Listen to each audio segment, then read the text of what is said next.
कुछ नेता सिर्फ कटाक्ष करने पे, जब भी अधिकार की बात करेंगे, शिक्षा की बात करेंगे, स्वास्थ्य की बात करेंगे, रिजर्वेशन की बात करेंगे, वो धर्म की चटनी चटाने के आ जाएंगे। लेकिन चिंता मत करो, उबाल आएगा, हर घर से क्रांति जगेगी। और हम इन 1 साल के अंदर ऐसा करने वाले हैं कि रिजर्वेशन क्या है, आरक्षण क्या है, कैसे रिजर्वेशन प्रावधान हुआ, कितना मिल रहा है, कितना मिलना चाहिए, ये पर्चा बढ़ा के हर घर पे चिपकाएंगे बाहर। आज विधानसभा के तहत लग रहे कॉलेजों में, आज मेडिकल में प्लेसमेंट एजेंसी के तहत कंपाउंडर डॉक्टर लगने शुरू हो गए। डॉक्टर कंपाउंडर तो ठीक है, दिल्ली के अंदर आईएएस भी बिना एग्जाम के बन रहे हैं। आज रिजर्वेशन पॉलिसी खत्म करने, अगर आरक्षण देना चाहते तो लड़ाने का काम क्यों कर रहे हो? बंटवारा होना चाहिए क्षेत्रीय आधार पे, क्योंकि ये कैसे चाह रहे हैं, मीणा अलग हो जाए, भील अलग हो जाए, डामर अलग हो जाए, शहरी अलग हो जाए, गरासी अलग हो जाए। अब ये बता दिया जाए मुझे, प्रतापगढ़ का हमारा भाई जो आहारी है, डूंगरपुर में भी आहारी है, डूंगरपुर का आहारी भील लगाता है, यहाँ का आहारी मीणा लगाता है, कि यहाँ का आहारी जो मीणा लगाता है वो कोरोली सवाईमाधोपुर के भाइयों से कंपटीशन कर पाएगा? अज्ञानता वंश या षड्यंत्र के तहत या किसी भी तरीके से जो हमारे यहाँ भील समुदाय का इसका मीणा लिखा गया, इसका पहला संशोधन किया जाए। बांसवाड़ा में कार्यक्रम हुआ पहला, और सेकंड कार्यक्रम अपना प्रतापगढ़ जिला मुख्यालय पे, मैं मंच पे हमारे जो महापुरुष जिनकी प्रतिमाएं तस्वीरें जो लगी हुई है, इनको नमन करना चाहूंगा। इनको नमन करते हुए मैं मेरी बात को शुरू करना चाहूंगा। आज जिस बात को लेके हम यहां पर एकत्रित हुए हैं, जिस समस्या को लेके हम यहां पर एकत्रित हुए हैं, अनुसूचित क्षेत्र आरक्षण मोर्चा, तो ये मंच पे जो हमारी जो प्रतिमाएं लगा रखी है, हमारे बिरसा मुंडा से लगा के ज्योतिबा फुले, जयपाल सिंह मुंडा, भीमराव अंबेडकर जी, जिस आरक्षण की अपन बात कर रहे हैं, जिस आरक्षण की अपन लड़ाई लड़ रहे हैं, इन महापुरुषों की देन है जो संविधान के अंदर सम्मिलित हुआ 5वीं अनुसूची। और बड़े दुख के साथ कहना पड़ रहा है, सरकारें कोई भी रही हो, लेकिन आज तक अनुसूचित क्षेत्र का रिजर्वेशन पॉलिसी संविधान के अंदर क्या है, सरकार ने कब कब कैसे नियम बनाए, संविधान में क्या है प्रावधान और दिया कितना, इस पे आज तक बात नहीं हो पाई। बात इसलिए नहीं हो पाई है क्योंकि हमारा क्षेत्र भोला भाला रहा, हमारे यहां की जनता हर किसी की बात पे विश्वास करने वाली रही, शिक्षा की कमी रही, हमें संविधान का ज्ञान किसी ने नहीं दिया, जो 1950 में बना उसकी बात किसी ने नहीं की। लेकिन 5000 साल पहले, 10,000 साल पहले काल्पनिक क्या घटनाएं हुई, उसकी एक एक कड़ी हमारे समुदाय के लोगों को, बड़े बुजुर्गों को, हमारे रिटायर्ड कर्मचारियों को बताया गया। आप सबने अनुभव किया होगा कि हमारे पूर्वज या हमारे बाप दादा भी जो बड़े बुजुर्ग 60-70 साल की उम्र वाले हैं, स्कूल में नहीं गए होंगे, लेकिन ऐसी चीजें जानते हैं जो किसी कथावाचक के माध्यम से, किसी बैठक में सुना,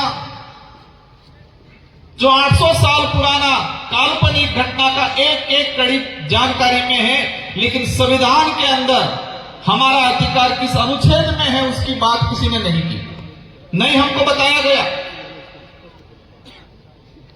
ये विचारधारा आई, शुरुआत हुआ 5वीं अनुसूची के संवैधानिक अधिकार, लोगों ने भड़काया, ये 5वीं पास की बात कर रहे हैं।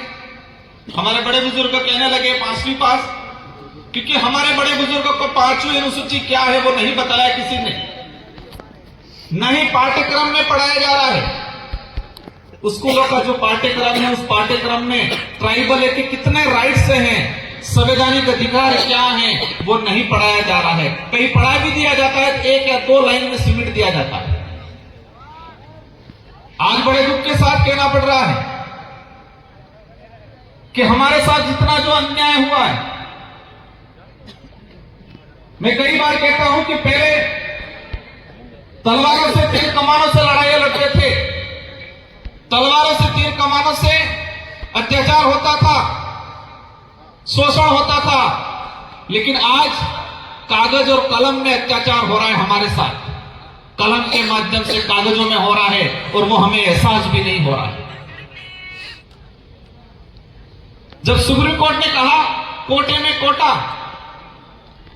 केंद्र सरकार को कहा और केंद्र सरकार ने सभी राज्यों पे छोड़ दिया कि राज्य अपने हिसाब से करें। अगर सच में हमारा इलाका वंचित है, उसको रिजर्वेशन देना चाहते तो टीएससी की बैठक बुलाते, सबसे पहले जितने ट्राइबल एमएलए हैं उन सारे एमएलए को बुला के पूछते क्या राय है सबकी। आज तक वर्तमान सरकार ने ट्राइबल एडवाइजरी काउंसिल की बैठक नहीं बुलाई। अब हमारे बड़े बुजुर्गों को ट्राइबल एडवाइजरी काउंसिल क्या है उसके बारे में भी नहीं पता है। वो पता इसलिए नहीं है कि आज तक इसके बारे में चर्चा नहीं हुई। माहौल बना दिया गया कि वो खा गया आरक्षण, वो खा गया, उसने ये किया वो किया। स्वाभाविक है जो जागरूक पहले हुआ, स्वाभाविक है जिसकी पहुंच राजधानी के नजदीक थी, लाभ लिया। अगर आरक्षण देना चाहते तो लड़ाने का काम क्यों कर रहे हो? बंटवारा होना चाहिए क्षेत्रीय आधार पे, और क्षेत्रीय आधार पे इसलिए क्योंकि ये कैसे चाह रहे हैं मीणा अलग हो जाए, भील अलग हो जाए, डामर अलग हो जाए, सहरिया अलग हो जाए, गरासिया अलग हो जाए। अब ये बता दिया जाए मुझे प्रतापगढ़ का हमारा भाई जो आहारी है, डूंगरपुर में भी आहारी है, डूंगरपुर का आहारी भील लगाता है, यहाँ का आहारी मीणा लगाता है, कि यहाँ का आहारी जो मीणा लगाता है वो कोरोली सवाईमाधोपुर के भाइयों से कंपटीशन कर पाएगा? अगर सच में रिजर्वेशन वर्तमान सरकार देना चाहती होती, सुप्रीम कोर्ट की भी भावना होती, तो क्षेत्रीय आधार पर बंटवारा हो जाए।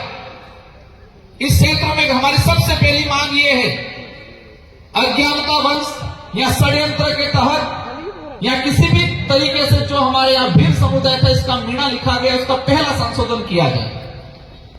अगर इस इलाके के अंदर मीणा समूह होता तो इतिहास में यह पढ़ाया जाता कि महाराणा प्रताप के साथ मीणाओं की सेना लड़ी, भीलों की सेना लड़ी, ये नहीं पढ़ाया जाता। यहां भीलकोर बटालियन नहीं खुलती, यहां मीणाकोर बटालियन खुलती। हम इतिहास की परिपाटी में जाए और कागजों में भी जाते तो 1960 से पहले अगर देखा जाएगा सबका भील मिलेगा। तो मैं वही बात कहता था, पहले हथियारों से अत्याचार शोषण होता था, भेदभाव होता था, हमारे साथ अन्याय होता था, अब कागजों में हो रहा है। पहले हथियारों से होता था तो हमें नजर आता था, हमें एहसास होता था, अब कागजों में हो रहा है, और कागजों में ऐसा हो रहा है हमको पता भी नहीं चल रहा है। 50 साल गुजरने आगे लेकिन अभी तक पता नहीं चलेगा। आज भी गुमराह करते हैं। हमारी लड़ाई किसी भी पार्टी या किसी से नेता से नहीं है, हमारी लड़ाई सच्चाई को लेके है, हमारी लड़ाई हमारे अधिकारों को लेके है। प्राइवेटीकरण, कुछ लोग कह रहे गुजरात मॉडल, हम आरक्षण की लड़ाई लड़ रहे हैं, दूसरी तरफ बैकडोर एंट्री। इस इलाके में पंचायत साइट लगाए 2017 में, लगभग 10 से 15 हजार पंचायत साइट लगे। 4-5 साल बाद उन पंचायत साइट को सरकारी कर दिया गया, रिजर्वेशन पॉलिसी खत्म। आज विकास बल के तहत लग रहे कॉलेजों में, आज मेडिकल में प्लेसमेंट एजेंसी के तहत कंपाउंडर डॉक्टर लगने शुरू हो गए। डॉक्टर कंपाउंडर तो ठीक है, दिल्ली के अंदर आईएएस भी बिना एग्जाम के बन रहे हैं। आज रिजर्वेशन पॉलिसी खत्म कर रहे हैं। यह सारा चीज इसलिए हो रहा है कि कुछ लोग अमीर है वो अमीर बने, गरीब हो वो गरीब बने, ऐसी सोच वाले सत्ता में बैठते हैं, इसलिए ये ऐसी पॉलिसियां बनती हैं। बाध्यता काले को लड़ाई चली हमारी, 35% बाध्यता रख ली, और उसी वजह से इस इलाके से हमारे बच्चे की क्वालिफाई नहीं हो पाए। कुछ कमियां हैं हम मानते हैं, उसमें हम लोग भी सुधार करेंगे, लेकिन कम से कम अवसर तो मिलना चाहिए, और अवसर देने की जिम्मेदारी सरकार की है।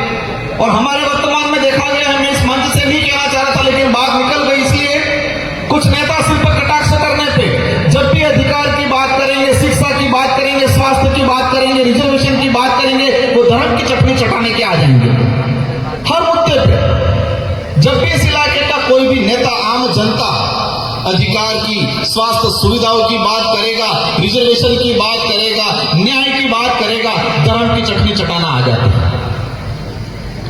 इनका एजेंडा है कि हम कमजोर रहे, परजीवी बने रहें। ये नहीं चाहते हैं कि गरीब आत्मनिर्भर बने, क्योंकि गरीब आत्मनिर्भर बन गया तो उनकी राजनीतिक रोटियां सेकना बंद हो जाएगा। क्योंकि फिर आत्मनिर्भर बन गया तो सही गलत का फैसला करना लगेगा, सवाल जवाब करेगा।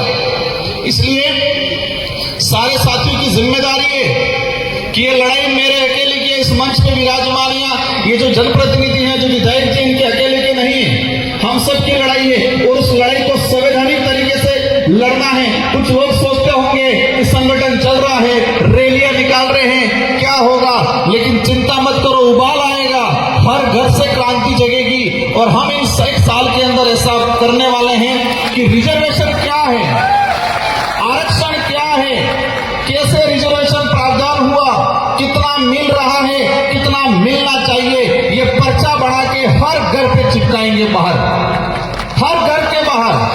हर घर में पैदा हुआ बच्चा जिस दिन समझदार हुआ, जिस दिन बोलना सीखे, उस दिन जिस दिन समझदार और बोलना सीखा, उस दिन से ही अपने अधिकार को जानने लग जाए। ऐसी क्रांति लाने का अपन सब मिलकर काम करेंगे, क्योंकि उन्होंने अंधकार में रखने का काम किया, हमारे अधिकारों पे पर्दे डालने का काम किया।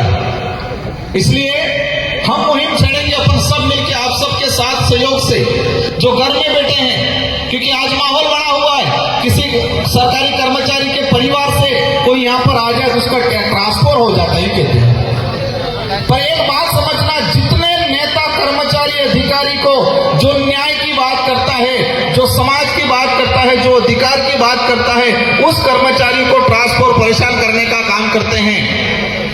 लेकिन जो नेता, जो अधिकारी, कर्मचारी को जो न्याय की बात करता है, उसको परेशान करते हैं। उन नेताओं के बच्चे, मैं कहना चाहूंगा, कम से कम तुम्हारे बच्चे उस काबिल बनाओ जिस अधिकारी को, कर्मचारी को परेशान। तुम्हारा बच्चा तो बनाओ एखादा कर्मचारी, अधिकारी। जितने नेता परेशान कर रहे हैं, इन सारे नेताओं का देख लो कि उनके बच्चे क्या कर रहे हैं। जिस गरीब घर का व्यक्ति मेहनत करके नौकरी लगा है, उसको तुम परेशान कर रहे हो। कम से कम तुम्हारे बच्चे को तो बना के दिखाओ एक बार, कम से कम उस काबिल। फिर पता चलेगा कैसे तकलीफ होती है, कैसे बनता है, कितना पसीना आता है।